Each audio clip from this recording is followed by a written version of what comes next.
அவசர அவசரமாக ஒரு தீபத்தை மலையின் உச்சில் ஏற்ற வேண்டும் என்று பொதுநல வழக்கு போட்ட புண்ணியவான்கள், இந்த பூமியை காக்க வந்த தர்மவான்கள், மதுரையில வைகை ஆறு செத்து போச்சு. எந்த வைகை ஆறு?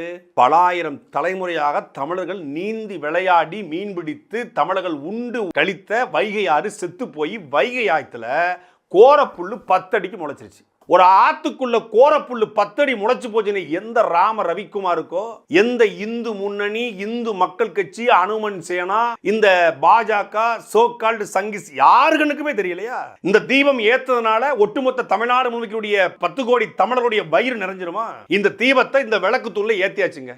மதுரை இருக்கக்கூடிய மக்களுக்கு மாதம் மும்மாரி மழை பொழிஞ்சிருமா? மதுரையில வைகை ஆத்துல குபு குபு குபு குபுன்னு தண்ணி கொப்பளிச்சு ஓடிடுமா? அழகர் ஆத்துல இறங்கக்கூடிய வைகை ஆத்துல அழகர் குளித்து விளையாடி வைகை ஆத்துல அழகரை கொண்டு நிப்பாட்டி ஒரு வாட்டர் டேங்க்ல இருந்து தண்ணியை பிடிச்சி ஒரு லாரில தண்ணியை கொண்டு வந்து பிவிசி பைப் வச்சு அடிச்சுட்டு உட்கார்ந்திருக்காங்க. இது ஒரு இந்துக்களுடைய மனதையும் புண்படுத்தலையா?